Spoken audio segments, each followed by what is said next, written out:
Hey guys, welcome back to SSTC YouTube channel, and in this video we will be discussing the tutorials for placement preparation program coding round 3. So let's get started.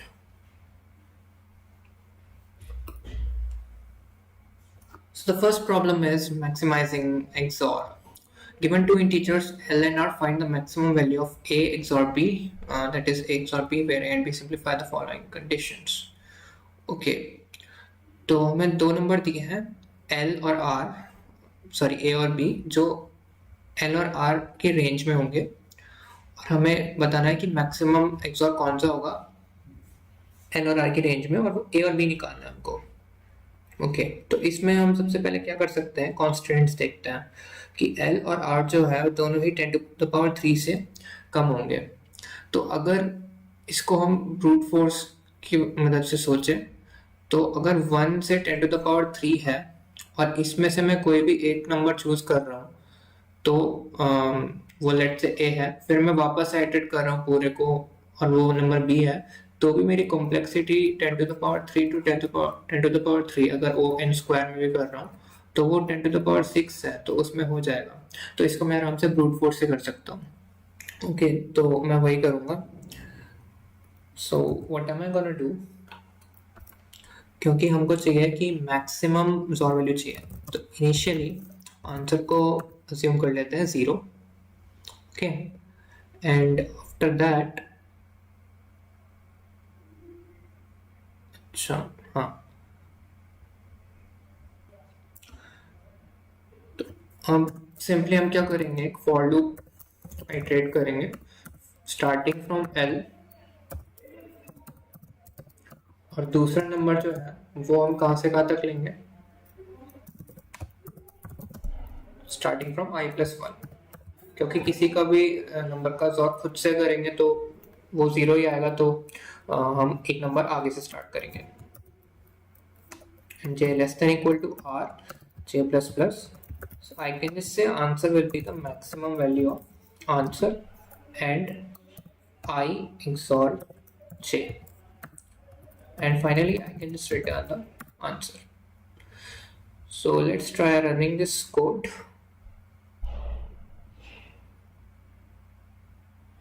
Okay, now let's just submit it.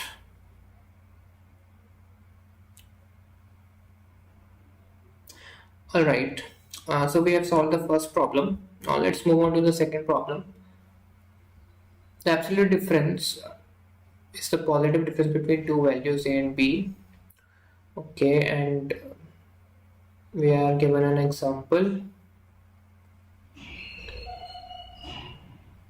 Okay, तो हमको एक array दिया है और उसमें हमको minimum absolute difference बताना है।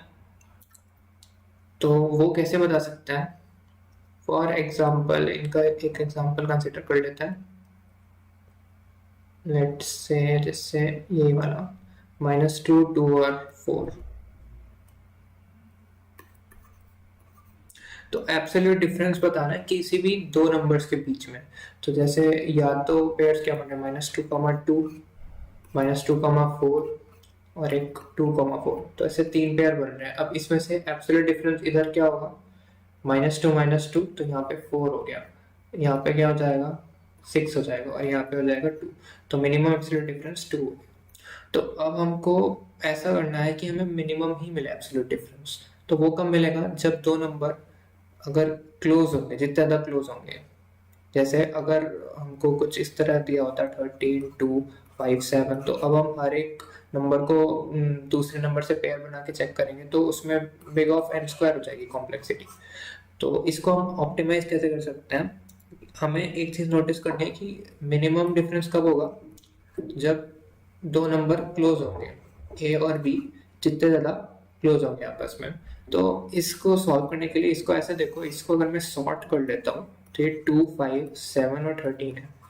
अब 2 और 5 आपस में क्लोज ज़्यादा होंगे और 5 और 7 भी क्लोज होंगे और 7 और 13 भी क्लोज होंगे। इंस्टेड अगर मैं इसको सॉर्ट नहीं करता तो 13 और 2 में चेक करता तो उसमें डिफरेंस ज़्यादा हो सकता है, पर अब 7 और 13 को ही चेक करूंगा मैं। तो इसको बस मेरे को सॉर्ट कर देना है और इन सब में से जो भी बन रहे हैं इनमें से जो पेयर 2, 5, 5, 7 और 7, 13, इसमें से जो भी मिनिमम होगा एब्सोल्यूट डिफरेंस वो मेरा आंसर होगा।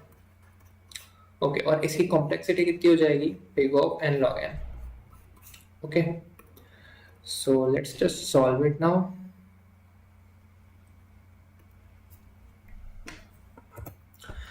तो सबसे पहले तो साइज ले लेते हैं एरे का, फिर एरे को सॉर्ट कर लेते हैं,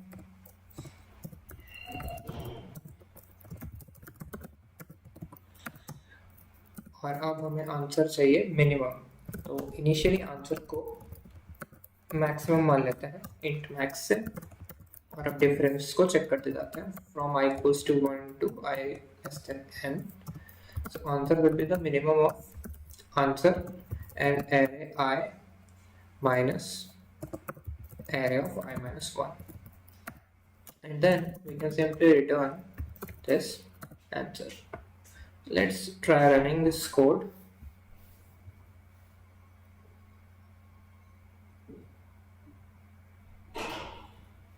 And let's just submit it now.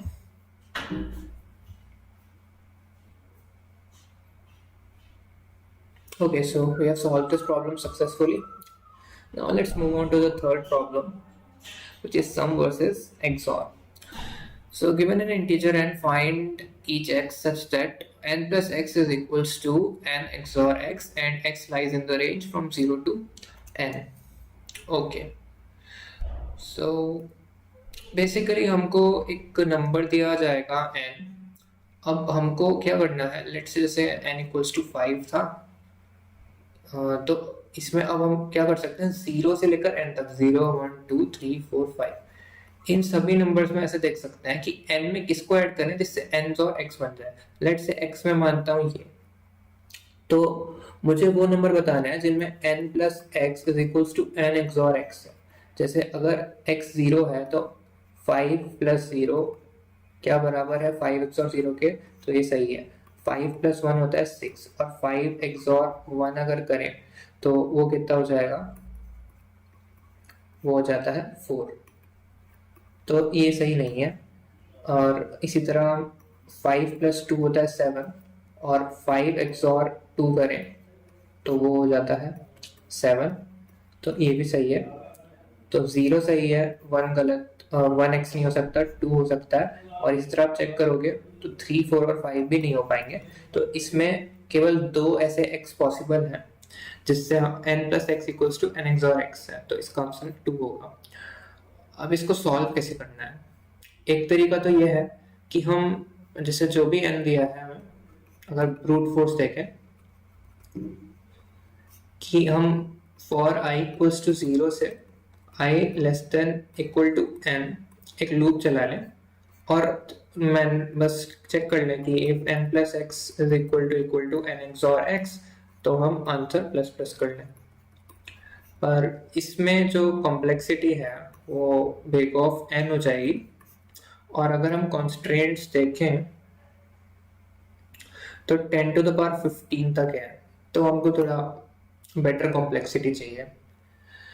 तो इंस्टेड ऑफ डूइंग दिस, एक ऑप्टिमल अप्रोच अगर हम देखें, जैसे 5 का ही केस कंसिडर करें, अगर 101 इसका बाइनरी रिप्रेजेंटेशन ये होता है, तो अगर मैं इसमें, मुझे क्या करना है कि ऐसे नंबर ढूंढने हैं जो ऐड करूं अगर इसमें और XOR करूं तो सेम ही रिजल्ट आए। फॉर एग्जांपल, अगर मैं यहाँ पे इस 0 को जो है चेंज करता हूँ, या कोई नंबर है जहाँ पे ऐड कर रहा हूँ अगर उसको, तो ये तो जो 1 है इनमें कोई इम्पैक्ट नहीं पड़े, केवल इस 0 पे इम्पैक्ट पड़े।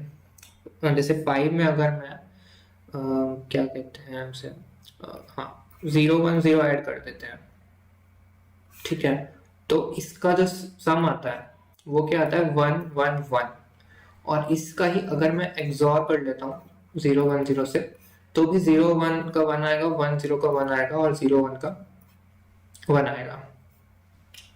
तो इससे मैं एक चीज ऑब्जर्व कर सकता हूं कि जो नंबर है लेट से 101 था, इसमें जहां जहां भी जीरो है, अगर वहां पे मैं कोई नंबर ला रहा हूँ जिसमें मैं, अगर जो दूसरा नंबर है उसके बाइनरी बिट में या तो जीरो होगा या वन होगा, राइट। अगर मैं इसको ऐड कर रहा हूँ, suppose zero plus zero zero होगा और वन प्लस वन वन होगा, और जीरो एक्सॉर जीरो भी जीरो होगा और जीरो एक्सॉर वन भी वन होगा। तो अब जहां जहां पे जीरो है इसके रिप्रेजेंटेशन में, वहां वहां में मेरे पास दो केसेस हैं। जो दूसरा नंबर आ रहा है उसका बिट जीरो हो सकता है, वन हो सकता है। सो इससे मैं क्या समझ सकता हूँ कि अगर मेरे पास नंबर सपोज 10101 है, तो अगर मेरे को इसमें बताना है कितने ऐसे नंबर पॉसिबल हैं, तो मैं कौन कौन सी बिट्स इसमें ऐसी है जो चेंज कर सकता हूँ, या फिर जिनके साथ छेड़खानी हो सकती है कि मेरा आंसर चेंज नहीं हो, एक्सॉर करूँ चाहे ऐड करूँ। तो एक तो ये वाली, एक ये वाली। इन शॉर्ट, यहाँ पर जो भी दूसरा नंबर आ रहा है उसमें जीरो हो चाहे वन हो, मुझे फर्क नहीं पड़ेगा, राइट। और जो ये जीरो है, ये हमेशा जो दूसरा नंबर है उसका जीरो ही रहना चाहिए, और ये जीरो या वन हो सकता है। तो बेसिकली मेरे पास कितने केसेस बने यहाँ पे, एक one into two into one into two into one. So कहने से कि जो ओरिजिनल नंबर है उसमें अगर मेरे को पता लग जाए नंबर ऑफ जीरोस, राइट, तो two raise to power number of zeros जो होगा वही मेरा आंसर होगा। और अगर हम बिट मैनिपुलेशन यूज करें तो one left shift number of zeros जो होगा वो आंसर हो जाएगा। ये सेम चीज है two raise to power number of zeros के, राइट। This is C. तो और इस अप्रोच की कॉम्प्लेक्सिटी कितनी है, क्योंकि हमने नंबर को डिवाइड बाय टू किया है। जब इधर चेक किया जीरो है या नहीं, फिर इधर चेक किया, फिर इधर चेक किया, तो बेसिकली log बेस 2n हो गया इसका कॉम्प्लेक्सिटी इस अप्रोच का, right. So now let's just solve it.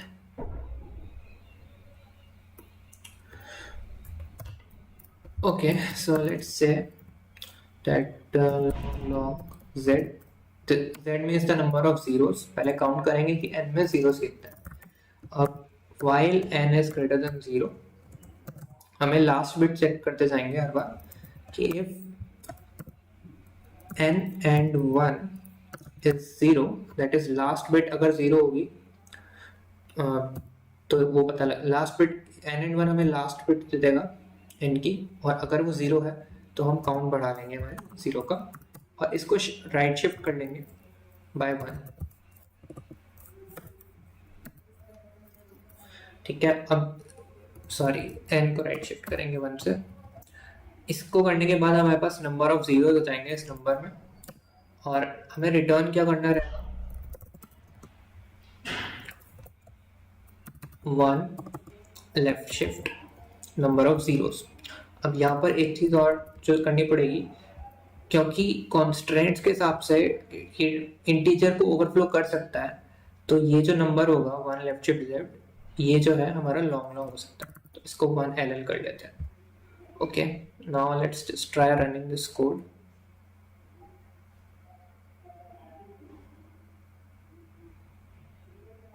Okay, now let's just submit this code.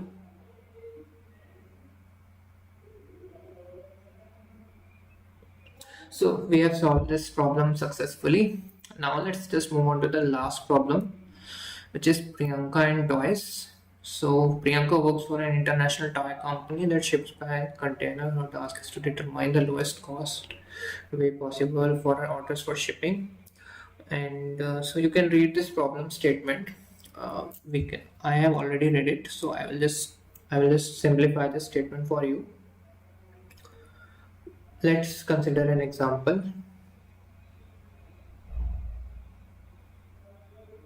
Say 1 2 3 4 5 10 11 12 13 है।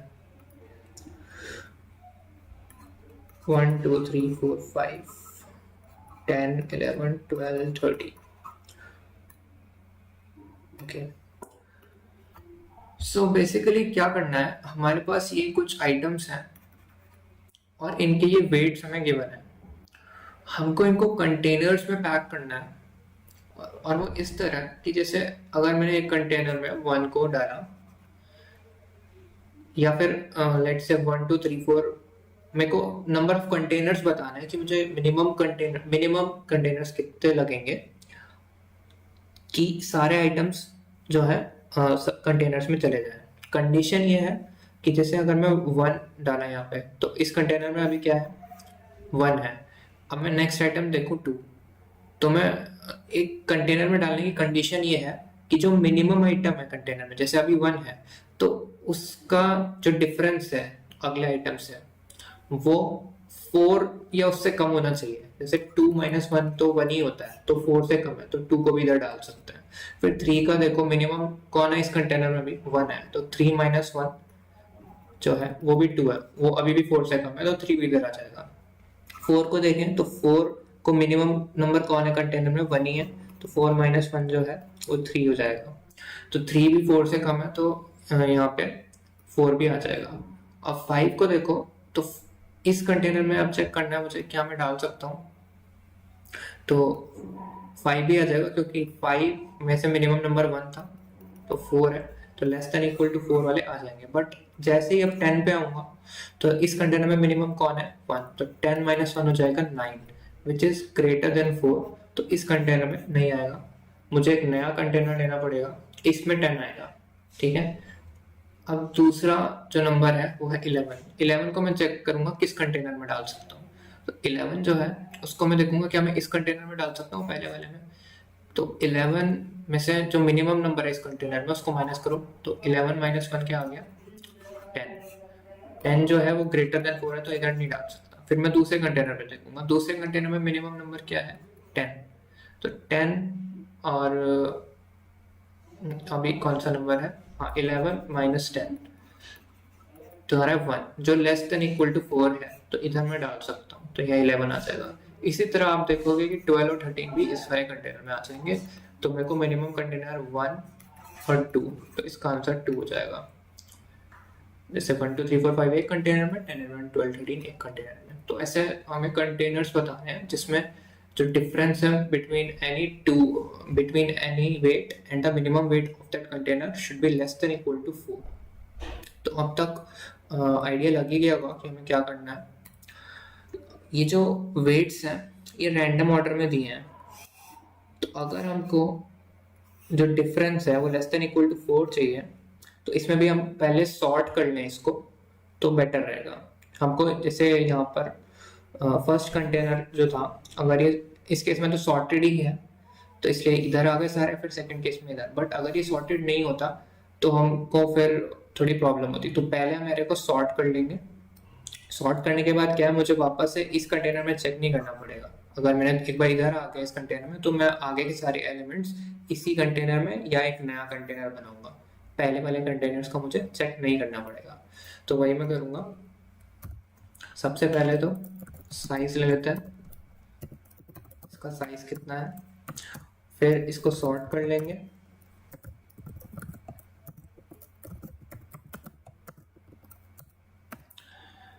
और अब हमें क्या करना है,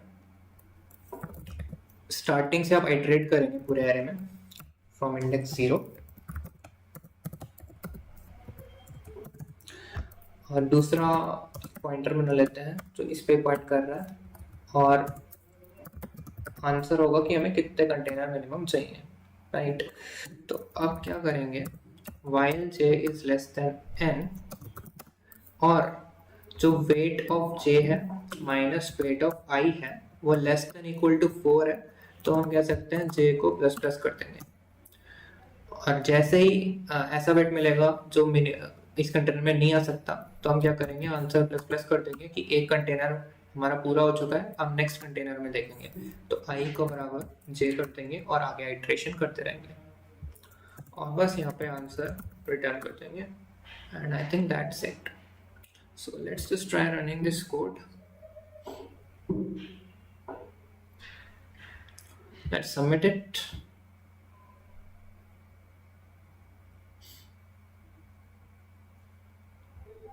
Okay, so we have solved all the problems of the coding round 3, And if you have any questions or queries, you can leave them in the comment section. And thanks for watching.